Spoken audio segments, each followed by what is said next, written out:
बिस्मिल्लाहिर्रहमानिर्रहीम। अस्सलाम वालेकुम। क्या हाल है जी, कैसे हैं आप? मैं अल्लाह का शुक्र ठीक और उम्मीद करती हूँ अल्लाह की ज़ात से कि आप लोग भी ठीक होंगे। और ये जी शाम का टाइम है, मैं बना रही थी यहाँ पे अफ्तारी की तैयारी कर रही थी। इधर मैंने आलू प्याज काट दिया, मिक्स पकौड़ों का बैटर बना रही हूँ और साथ में आलू वाले पकौड़े। और ये जी बेटियां जा रही थी, उनकी थी अफ्तारी पे जा रही थी दोनों बहनें, और बाकी हम लोग थे घर पे। जो हम लोग इधर वाले हैं, मैं, मेरी बेटी और दो बेटे। और ये फिर अफ्तारी का टाइम, जैसा कि मैंने आप लोगों को बताया, फ्रूट चाट वगैरह बना रही थी। और साथ में मैंने ये निकाल ली थी चिकन पॉकेट, जो मैंने आपके साथ रेसिपी भी शेयर की थी वो। और ये मिक्स पकौड़े फ्राई हो रहे हैं क्योंकि मेरे बेटे को, बड़े वाले को दोनों पकौड़े चाहिए होते हैं, मिक्स भी चाहिए होते हैं, और जो आलू वाले होते हैं वो भी चाहिए होते हैं, और छोटे वाले को सिर्फ आलू वाले चाहिए होते हैं। तो सबकी ख्वाहिश को देखना पड़ता है, तो बच्चों में जो जो खाना होता है तो वो बना लेती हूँ। और यहाँ पे मैं बना रही थी जी फ्रूट चाट। मेरा बेटा कोई भी नहीं खाता फ्रूट चाट, बड़ी बेटियां भी नहीं खाती हैं, सिर्फ मैं और छोटी बेटी ही हैं। तो फ्रूट में जो वही फ्रूट जो होते हैं आजकल सीजन के जो आ रहे हैं, बनाना हो गया और एप्पल हो गया, और उसके बाद था जी खरबूजा था, स्ट्रॉबेरी थी।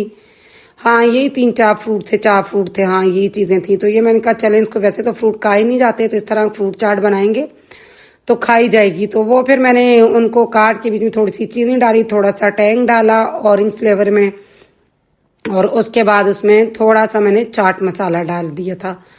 तो बाद लोग क्रीम वाले बनाते हैं, मुझे क्रीम वाली से ज्यादा वैसे अच्छी लगती है। और ये देखें जी, मेरे आलू वाले पकोड़े बन गए थे, कितने अच्छे लग रहे हैं। फ्रूट चाट बन गई थी, मिक्स पकोड़े बन गए थे, साथ में चिकन पॉकेट बन गई थी। और ये जी टैंग और जामे श्री मिक्स मैंने बनाया था, और ये बनाया था मैंने साथ में बनाना शेक बनाया था मैंने। तो ये थी जी मेरी छोटी सी अफ्तारी, छोटी सी फैमिली के लिए। इतना ज्यादा कुछ नहीं बनाया मैंने, जितना खाया जाता है उतना ही बनाया है। और इससे खाना तो हमारे घर में कोई इतना खास खाता नहीं। कभी ये होता है कि मैं बना के अफ्तारी पे रख देती हूँ, पर ना वो फिर खाया नहीं जाता। कभी खा लेते हैं, कभी नहीं खाते। तो आज मैंने खाना शाना नहीं बनाया था, मैंने कहा चले पकौड़े ही हैं, पकौड़ों के वो पकौड़े वगैरह ये चीजें खा लेंगे, फ्रूट चाट वगैरह तो बाद में जिसने खाना हो तो मैं फिर रोटी बना दूंगी। सारे मैंने बना के रख दिया था।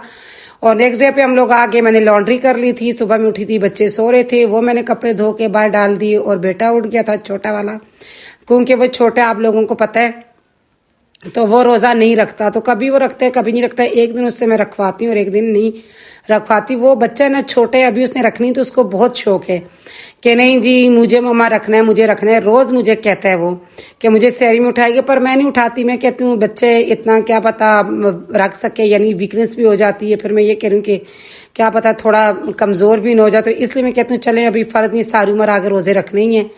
तो मैंने कहा कि चले एक दिन छोड़ के एक दिन उससे रखवा लूंगी।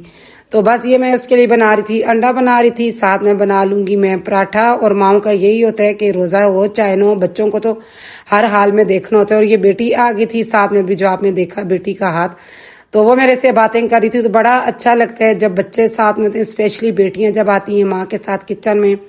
और जैसा कि मैंने आप लोगों के को बताया हुआ, माशाल्लाह मेरे 5 बच्चे हैं, 2 मेरे बेटे हैं और 3 मेरी बेटी हैं।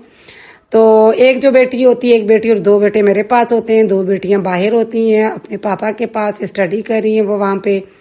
तो अभी वो महीने के लिए आई हुई है, रमजान के महीने के लिए आई हुई। ईद के बाद कुछ दिनों बाद उन्होंने चले जाना है। तो ये सोच सोच के ना, जैसे जैसे रमजान गुजरते जा रहे हैं, साथ साथ मेरे दिल को कुछ होता जा रहा है कि रमजान खत्म होंगे तो जैसे रमजान मेहमान आते हैं, इसी तरह मेरी बेटियां भी मेरे पास मेहमान हैं।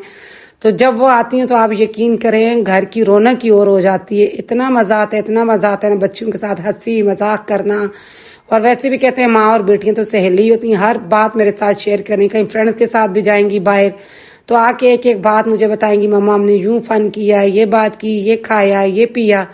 तो इधर जब थी तो इधर भी यूनिवर्सिटी जाती थी तो आके एक एक चीज मेरे साथ शेयर करती थी। अल्हम्दुलिल्लाह मेरी बच्चियों ने कभी मेरे से कोई बात नहीं छुपाई। और मैं कहती हूँ जब बेटियां स्पेशली बड़ी हो जाने, तो बेटियां हो चाहे बेटे हों, बेटे तो फिर दिल की बात कर लेते हैं, अपने पेरेंट्स के आगे रख लेते हैं। अभी तक मैंने देखे बहुत से घरों में जहाँ पे बेटियों की इतनी नहीं सुनी जाती। तो मैं कहती हूँ बेटियों को ज्यादा वैल्यू देनी चाहिए, बेटियों की ज्यादा बात सुननी चाहिए। बेटियां हमारे पास होती है मेहमान, कुछ टाइम के लिए हैं, कल कुछ शादियां हो जाएंगी, फिर उन्हें आना है मेहमानों की तरह आके, 1 दिन के लिए आना है, 2 दिन के लिए आना है, कुछ घंटों के लिए आना है, फिर उन्होंने चले जाना है।